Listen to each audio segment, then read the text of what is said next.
morning.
You got it. Go back to the stage. He's had a men's fast-paced movement.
Forget about that guy. But I wanted to listen to my brother was watching that. It was you had to get free man. University of Kentucky. I think the one that was there. And of course he was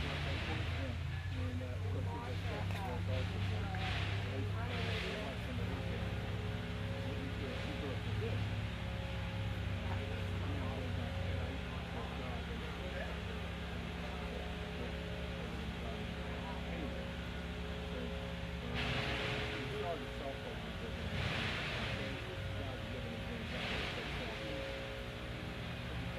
softball.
Yeah, I mean, Ann talked to her now, and she's living out there with Mary.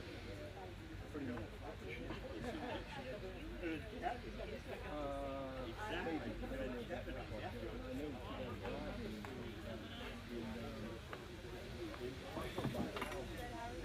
Daniel's there. Yeah, sometimes, yeah. I mean, I would say Daniel, every now and then the Daniel will come across and do things.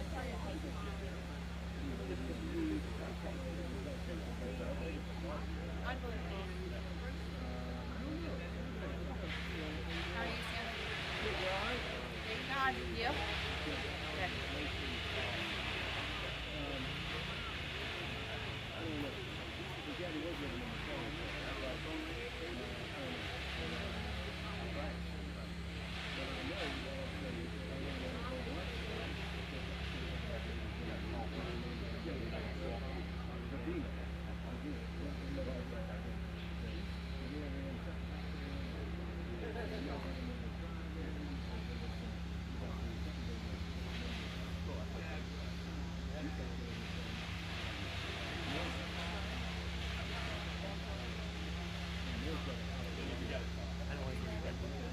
Hey, Kate.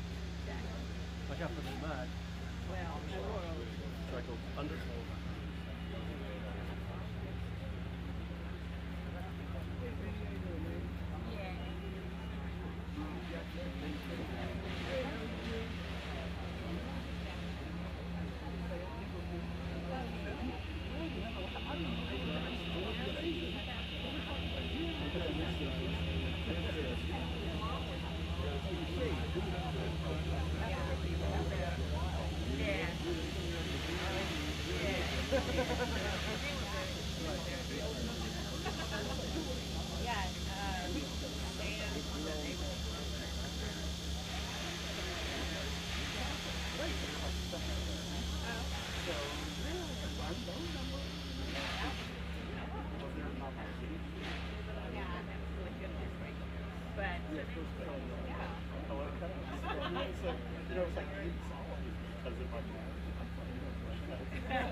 work in these. We don't need to do any. Thank you.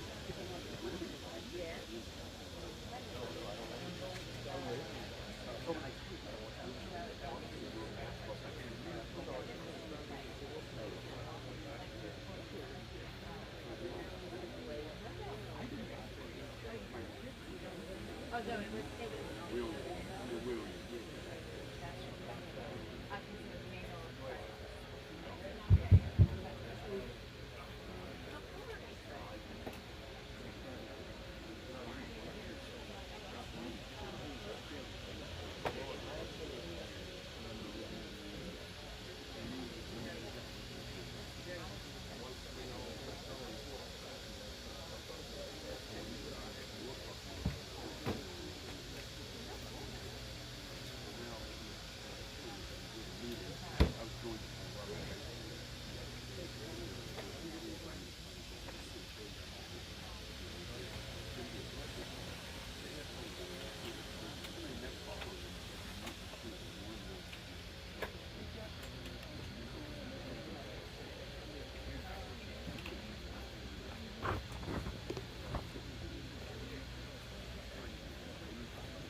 Okay, you may be seated. Those who prefer to stand quietly in the back can do so.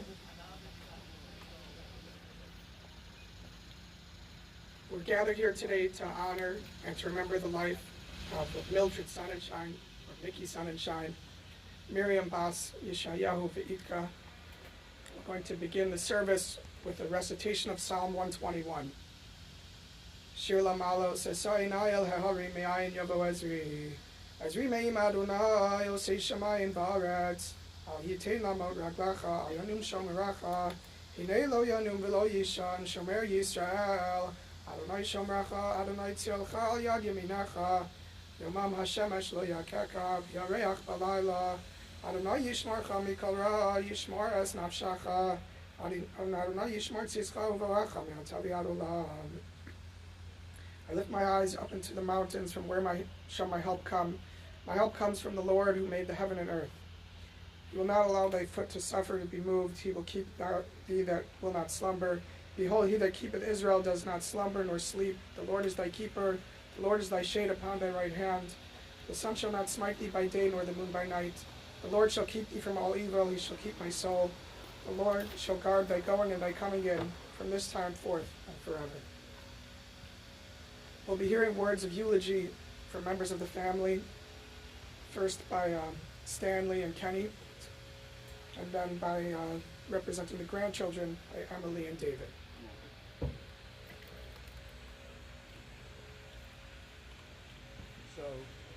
So I got to tell you, just one more thing before I start. A couple months ago, Mom started talking more about, funerals. Not necessarily hers, but funerals. And, where's the rabbi? Well, Mom, I don't know. Why is the rabbi going to be? Or which rabbi? And one of the things she said is, I want to tell you who my pallbearers are going to be. And who was the first pallbearer she wanted? Betty Lansing. So let's see, Betty is how old, Roz? 97? 98. You'll be 98 tomorrow, all right? So it's her birthday tomorrow? 98. Oh, yes, 98. But then she says, and this is only Mom could say this, but she's old and she can't lift, so we'll have to get a substitute for her. Only Mom would think about that. So here's what I'd like to say about our mother. So as I was reading the eulogy I gave at Dad's funeral, to give me some ideas about what to say about Mom, a thought occurred to me. What would it be like to live in the shadow of others most of your life? Because to a great extent, that is what Mom and many women of her generation did. Besides being AZA's sweetheart and letting the 143 fight song, Mom played a supporting role most of her life. Some even say that Uncle Solly, who was the AZA advisor, rigged the vote. But I don't believe it. According to Betty Lancer, Mom's dear friend, Mom was so popular that she was sweetheart twice. Maybe he rigged it twice, I don't know. As the only girl and middle child of my grandparents, she helped her mother raise her brothers. While they pursued careers, Mom went to Palmer College and learned to type. That is what women did back then, except maybe teach or become a nurse. After she married Dad and had us, she spent her time supporting him as he built the business, ushered us to ball games, and other activities. She put up with our behavior, particularly my temper tantrums and our torturing of Kenny. It never seemed to bother her. Like many women of her generation, she volunteered at the Red Cross, then at hospice, and even worked part-time at the store in an administrative capacity. As her parents aged, she ministered to them and even had her father live with us the last few years of his life. She belonged to the Shul Sisterhood, made Federation calls. The biggest project every year was baking the Hamantashen with the Sisterhood and making sure that the Shalach Mana baskets were delivered. And you don't know how big a deal that was. All these things are nice, but they merely scratch the surface of Mom's wonderful life. What I've come to learn about Mom these past few years as she took care of Dad, then assumed the role of family matriarch in Atlanta, is that in spite of her quiet demeanor and small physical stature, she possessed an inner strength, steeliness that we didn't know she had. There was always the argument as to whether the Sonenshines or the Brebarks were the most stubborn. I think it was a tie. Once Mom made up her mind about something, that was it. Some examples. Mom always balanced her checkbook to the penny. Sometimes it would take a week. While she did dine out, she never ate any pork or shellfish. Never, never, never. You did not bring anything resembling chametz into the house for Passover, beginning at 8:30 a.m. the day of the Seder, nor did it end before 8:45 on the last day. Kenny, I was going to tell the piggy park story. You got it? Okay, I'm going to let you tell that story because it's hilarious. She about killed herself every year preparing for Seder and getting everything ready for Passover. Mom also had a way of serving meals. She would just put out enough for one serving at a time, so if you wanted more, she had to go back into the kitchen and get it. Up and down, up and down. It was just the way she did it. When the doctor told Dad he couldn't drink anymore, he would try to sneak a scotch. He didn't want to be there when Mom caught him. On the flip side, you really didn't want to go shopping with her because she could never make up her mind about what to buy. Often bringing home 3 or 4 outfits on approval, she would say, or pairs of shoes, then taking them all back but one. Mom was prim and proper. Once she was waiting for Dad to come to bed, and when he didn't, she went into the den. He was sleeping on the couch. Unfortunately, the TV was on with some racy movie, and she accused him of watching Pono, as she would say. Of course, being asleep, he didn't know what she was talking about. He was like, "What? What did I do?" Mom also made killer stuffed cabbage. I always wondered why Kenny kept going to Charleston. He probably still has some in his freezer. But Mom's greatest gift to us is what she taught us about family, friends, community, and religion. Our home is a welcoming place, whether for our friends during AZA conventions, family from out of town, or sometimes just friends. They were always invited to stay over. Breakfast with squeezed orange juice was included. Civil cadets came for Shabbat dinner. Jewish airmen came for holiday meals. It was just that kind of home. And Lord knows, when we lived on Moore Drive, we didn't really have the room. Mom was always worrying about others. Who needed a ride to the doctor or to Atlanta? Who needed a meal bought? Who was sick and needed a visit? Mom was the first one there. When I was talking to my friend Marty Schwartz on Wednesday about Mom's life, he said that God kept Mom alive and in good health for so long that she took care of so many people so he didn't have to. And I believe that, honestly. She enjoyed Mahjong, having 1 or 2 regular games until just the past few years. Sometimes there was bridge and rummikub. Although you wouldn't know it, she really liked to win and got a little depressed when she didn't think she was competitive anymore. She loved her family, especially her grandchildren and great-grandchildren, who affectionately called her Dee Dee. Watching the family grow the past few years and being able to celebrate their birthdays, recitals, graduation was pure joy. The last 6 years having Mom with us in Atlanta have been a blessing. She has watched her family grow, now with 12 great-grandchildren. She shared our sympathies, went to shul with us, and did many things that we couldn't have done if she would have stayed in Charleston. Even took her to see Shen Yun.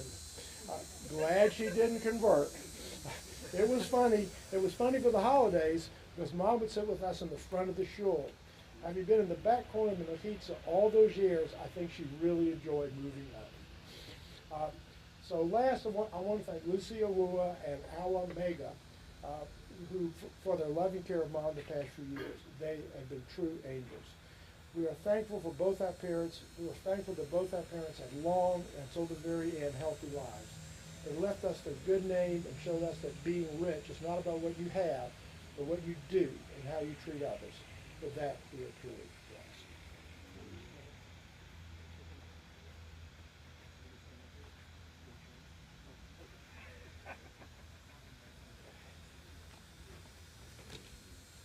Stanley is right. This may take me a little longer than I want to, and there may be some tears coming out as I do it. First off, I want to thank everybody for coming out today. It's really a testament to my parents to see everybody here, and we deeply appreciate it. Stanley is by far the stronger one here. He really, described Mom beautifully. She was an incredible person inside and out. We did not lack for anything materialistically. We were brought up in a very spiritual home, and through Mom and Dad, we learned the importance of family, to respect our wives, honor our religion, be good to others, and most importantly, be honest. We had the good fortune of seeing the importance of life through our parents. As Stanley mentioned, Mom did have a few quirks. I'm just going to touch on, just a couple of them. He said she did bring small portions to the table. Not only were the portions small, but everything we ate was white. The plate was white. I did not know about a vegetable until I got married. I did not know about a vegetable. There really was no one better about keeping kosher than Mom. We would have been a little bit wealthier if we had bought stock in Comet. Mom scrubbed the countertops, separating the meat and the milk so much that the actual green countertops became white. We were really bad about late night snacks, and unfortunately they were not milk snacks so that Mom could just convert it over to breakfast in the morning. We always ate something like a corned beef sandwich. So before Mom went to bed, there she was, cleaning the dishes to make sure that in the morning she would be ready for breakfast. And as Stanley said, the infamous Piggy Park story is that I brought my family to Charleston one Passover, and before we went home, we went to lunch at Piggy Park. I didn't mind starting a little bit later. And she was okay with that fact that we went. But when I went to kiss her, she turned her head. She said, "Go brush your teeth before I will kiss you." That was my mom.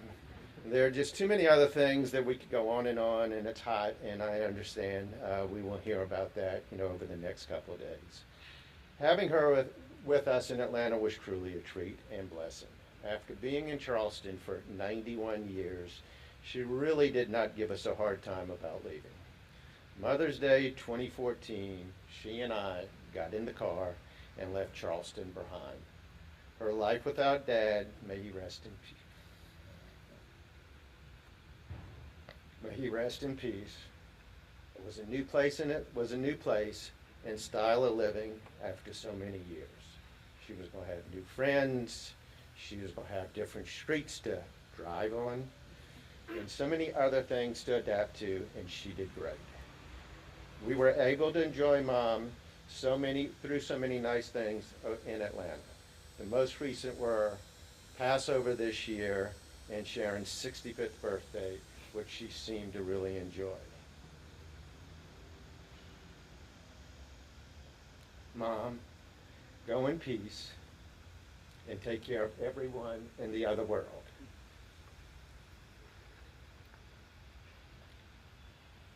Dad and Gerald are waiting to embrace you. You gave us your best for 99 years. We all love you and will remember you and Dad forever. I would also like to thank our caregivers, Lucy and Awa. Without them, we would not have been able to take care of Mom the last several years. They loved her like family. Mom, I love you, and thank you for teaching me how valuable life and family is. I will truly miss you.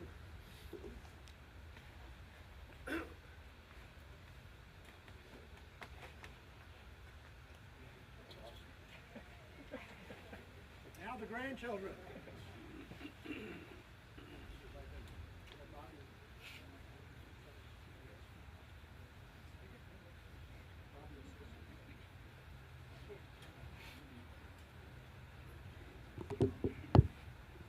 So David and I put together a letter for Dee just a few days ago.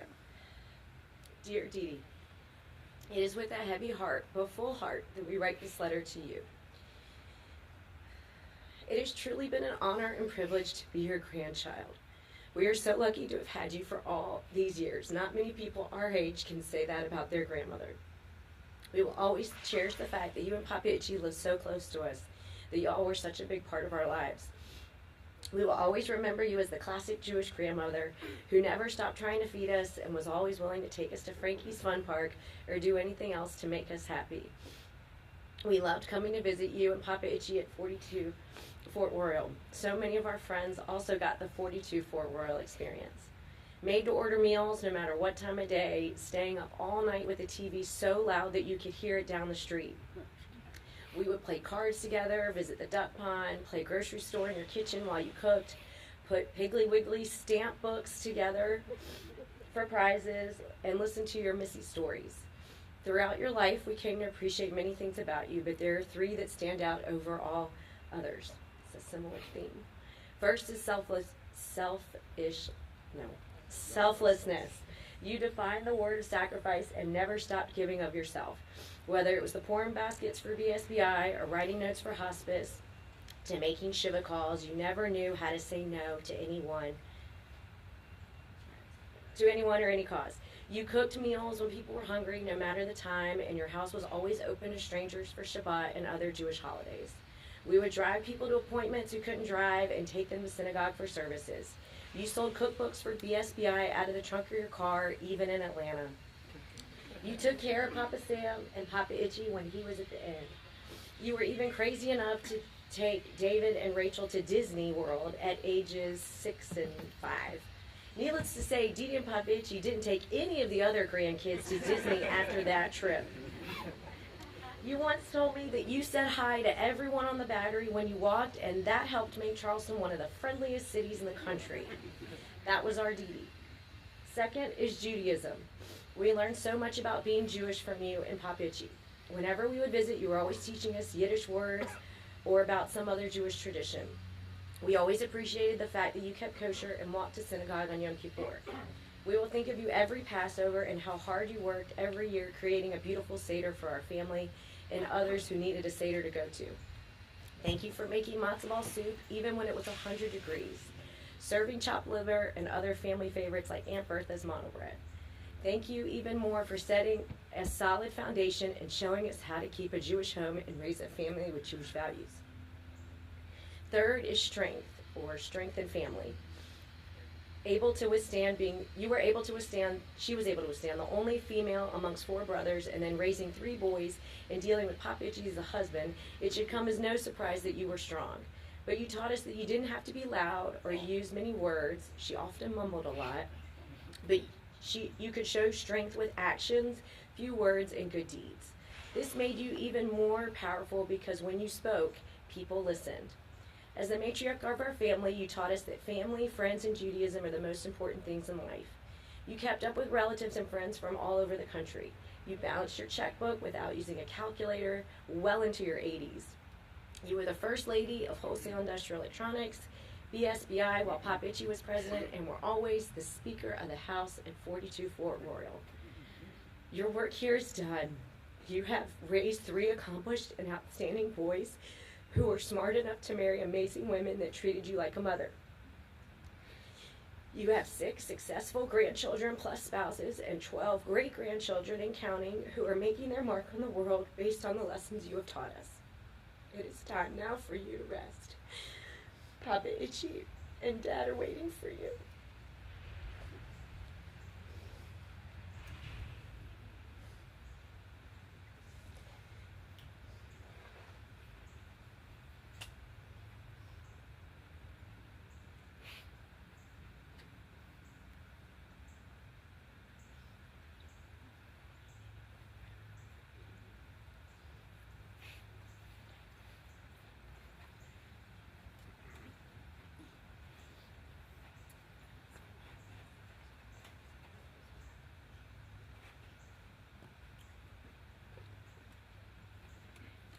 Our Torah portion this Shabbos continues the speech of Moses on the final days of his life. And when we study the life of Moses, we find that he seems to lack some of the traits that we have come to expect from leadership. When God first speaks to Moses, Moses refuses the job. He says he doesn't want to lead. He fears he's not the right person for the task. He's sure there's someone better suited.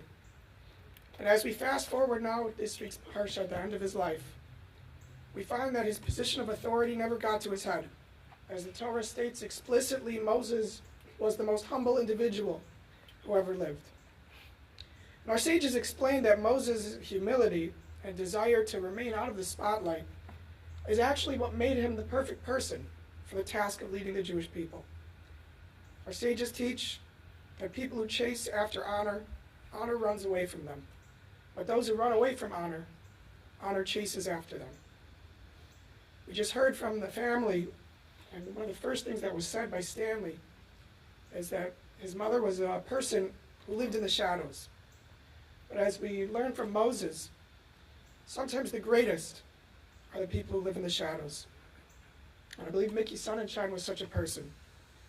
She was an extremely capable woman, a woman who was a leader and a role model in our community. She's a loving wife, a selfless mother, grandmother, great-grandmother, so gracious, but never seeking out attention. As we heard, as the only girl and the middle child of 5, her love and care for her family became ingrained in her at a young age. And she married the love of her life, Itchy, in 1946, and was a true life partner. Supported him in his business, raised a wonderful family together, so many who traveled to be here today. She was soft-spoken and reserved, but she was a critical member of the Jewish community and very much embraced Jewish values. As we've just heard, she had such a strong sense of Jewish pride and made sure her family was attached to the Jewish community. With her 6 grandchildren, 12 great-grandchildren, I'm sure she's very proud of every one of them. She never looked to make a splash, but day in and day out lived a life of integrity devoted to her values. Itchy and Mickey are synonymous with community service in our community. They were loyal members of our shul even before the Brit Shalom and Beth Israel merger. And they say in BSBI that there's no business like shul business. And with Itchy president, at times passions were high at shul meetings. But I'm told that any time that Mickey was in the room, everything was calm. She had a calming presence in our shul and in our community. And in her soft-spoken, modest manner, she matched, and in some ways perhaps even surpassed, her husband's community service with a very active role in our community. This began already as a teenager, as we heard, and evolved into being a strong leader at BSBI. As we heard, she spearheaded the Shalach Manos project, which really is a tremendous undertaking, and was extremely willing and certainly competent to run any sisterhood event, any sisterhood project. And those who worked with her told me she was an absolute pleasure to work with. And yet, in her gentle and humble way, she would always refuse to take the position of the sisterhood president, always looking to remain out of the limelight. But she was a true leader. She didn't need to be asked to help. She anticipated. She anticipated others' needs and was first in line to meet them. If someone was sick, she'd be the first to make a meal. If relatives were in town, or if the kids had friends who needed a place, they stayed at the Sonenshines. If Itchy had even business associates who needed somewhere to stay, she was happy to host them. She cared for everyone and did for everyone. As we heard, even if Citadel cadets needed a holiday meal, they could find it at the Sonenshines. This overflowing kindness was on top of all that she did for our show and for the other organizations she volunteered for, like Red Cross and Hospice. I began by speaking of Moses, and life didn't go exactly as Moses had planned. He tried to remain out of the limelight, and for him it didn't work.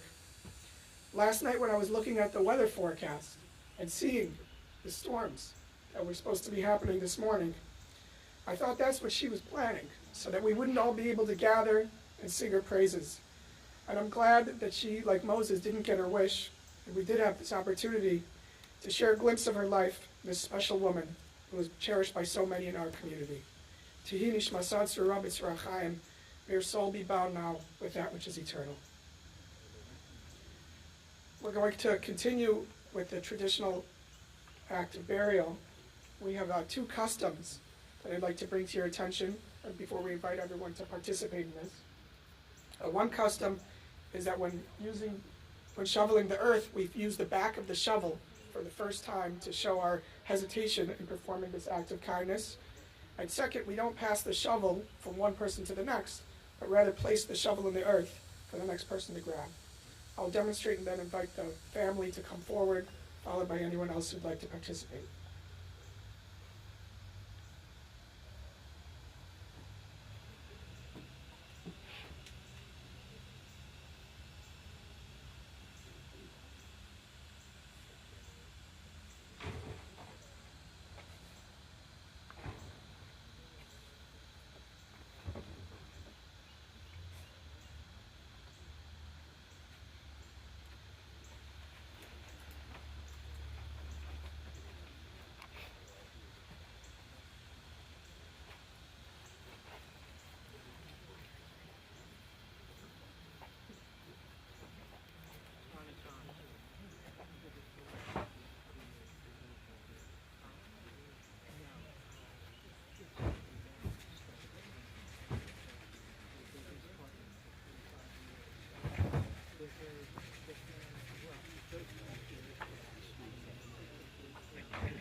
Oh, yeah, exactly.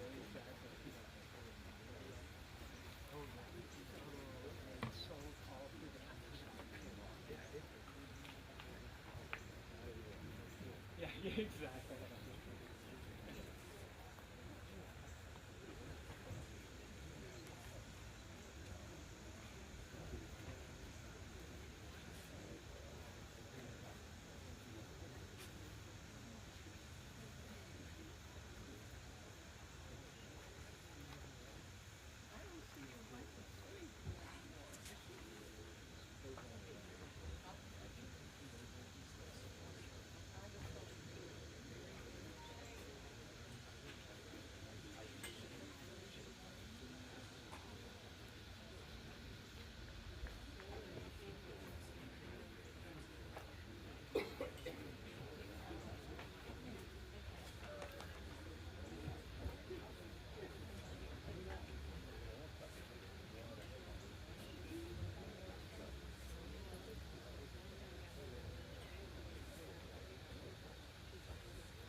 will be up on the website? Yeah. It is now. It's now. Is it going to be on from the stars? Yeah. So my mother can see it? Hey, how you doing? It'll be on YouTube after this is over. Oh, okay, YouTube. So I walk up behind, I go, that height, that shirt, video camera. Uh-oh. We lost a hat. Thank you. Yeah, so it had to be I know there. who that is. Yeah. I live in your neighborhood almost. Where? On Joy. Which is funny because I lived on Riverfront. Mm-hmm. Yes, I came from Yeah, we didn't buy that house until like 95, so you're way ahead of me. Well, I never thought I'd leave downtown, but You live across the street from me, right?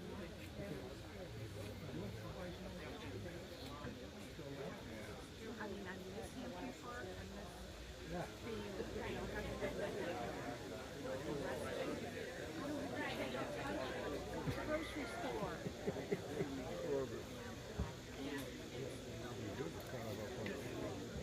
Oh yeah, and I got a huge hamper that I stuck in and I couldn't leave on the marsh. I live on the marsh, but I can't do anything.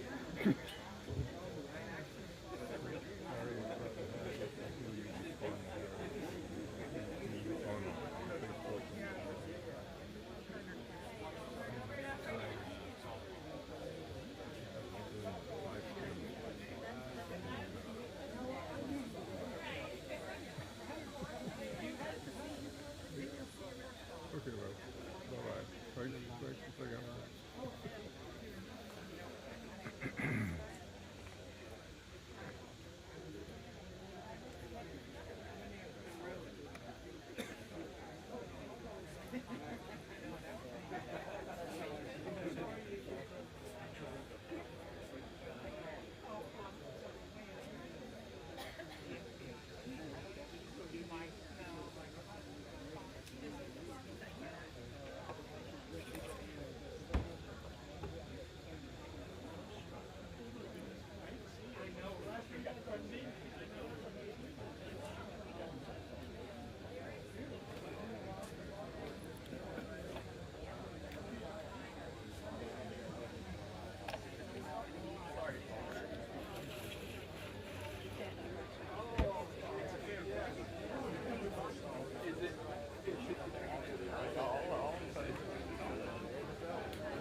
Thank you.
We all did. Absolutely. No, we all do. That was sort of the.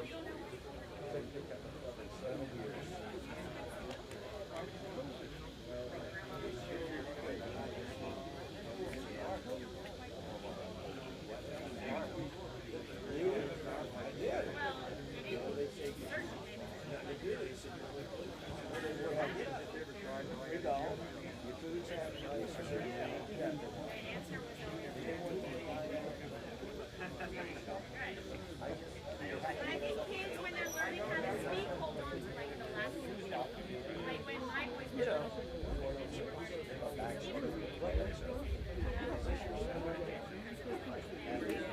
All right, that's got to be Carol. That's David. David? Yeah. I'm John.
Still today.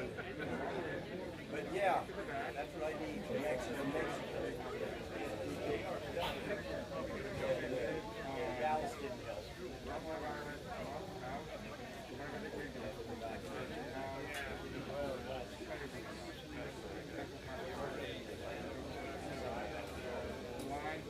Oh, you're in the middle of it.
Susan's here. Susan's here.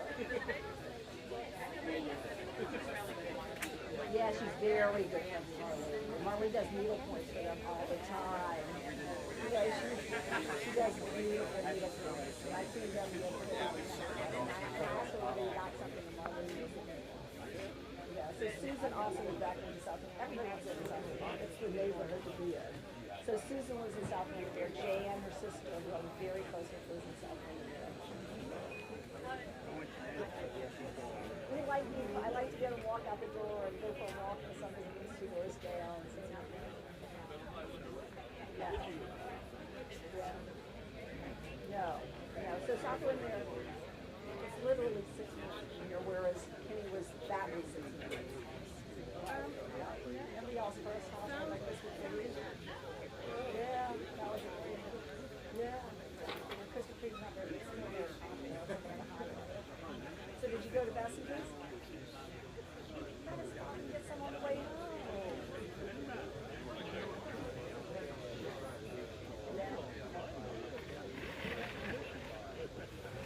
Yeah.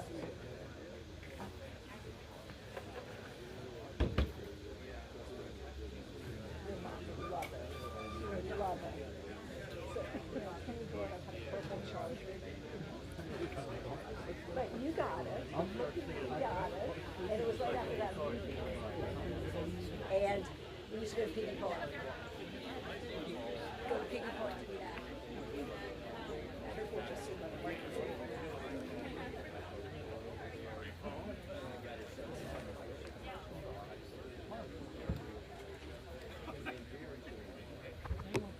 We're going to continue with a prayer called the Tziduk Hadin. The Tziduk Hadin is an acceptance of the divine judgment. It's a medieval poem I'm going to read in the Hebrew. Hatzor tamim pa'alo ki chol derachad mishpat el unavi'en avel tzadik yashar hu. Tzadik tamim b'chol pa'al miyomer lo matifal hashalit b'bata rama'al mimisim chayam arit sha'al v'ya'al. Hatzor tamim b'chol ma'aser miyomer lo mata aser omer be'osach chesed chinam lanu sa'aser. U'izchuzan ha'kad kesak shiva v'aser. Tzadik b'chol derachad hatzor tamim erech apayim malei rachamim. Chamon lavachus na'lavosim anim ki l'cha adonas lichos v'arachamim. Tzadik ata Adonai l'hamisu l'achayos. Ashib yadcha pikton kol ruchos. Chalil lecha zichroninu limchos v'yunai nacha berachamim alina pikuchos. Ki lecha adon rachamim aslichos. Adam im ben shana yiyah, or elf shanim yichya. Ma yisron lo ki lo haya yiyah. Aruch dayan ha'amas b'misum chaya. Aruchu ki amas tino mishotein kol be'ino. U'mishalim le'adam cheshbano v'dino. V'akol ishmo hadiyah yitino. Yadam radon ki tzedek b'shpatacha. Tzak b'varacha b'sis kev b'shpatacha.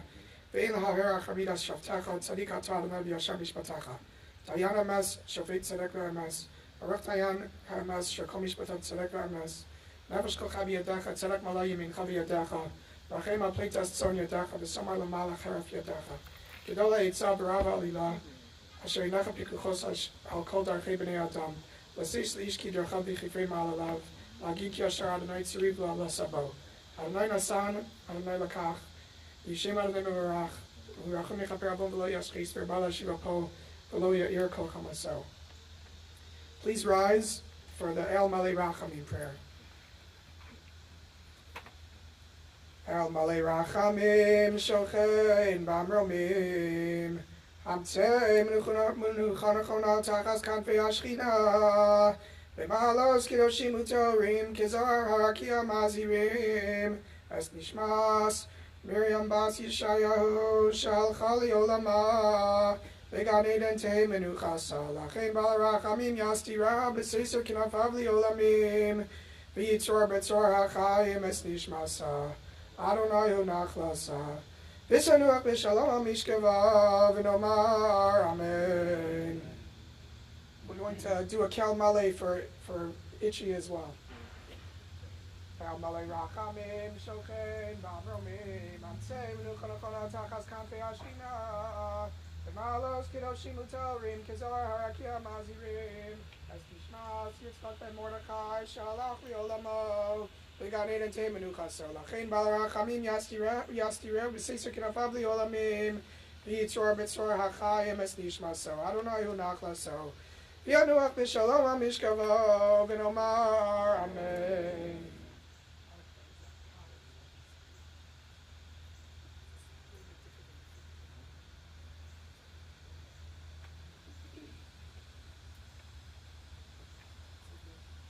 going to say a Kaddish that is said only at a burial.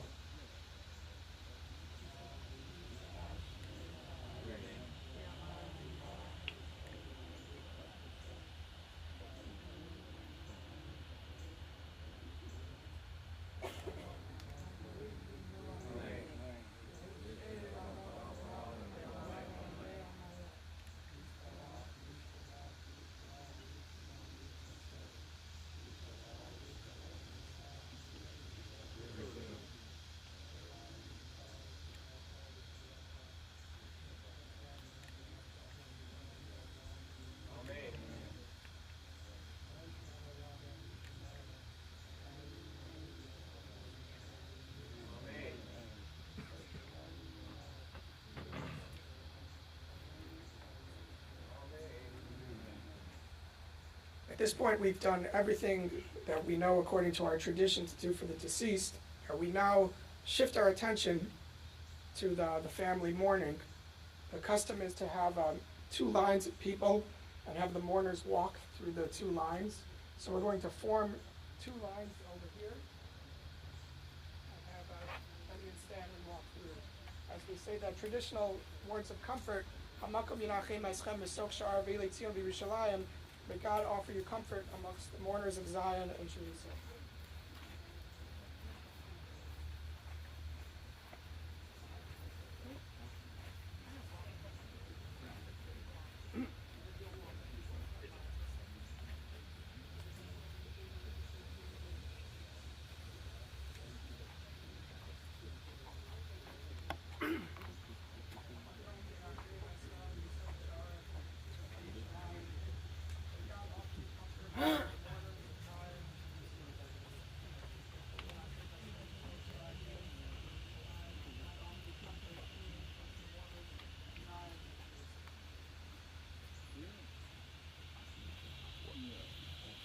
This concludes our service.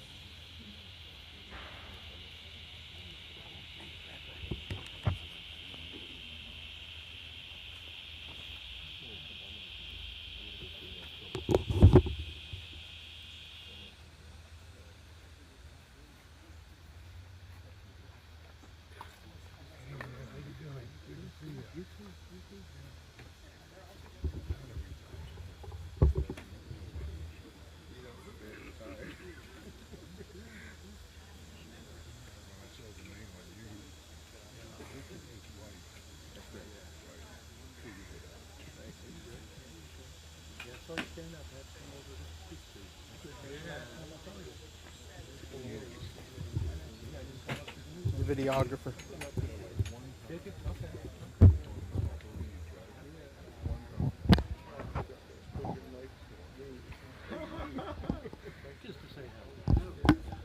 Yeah, I'm doing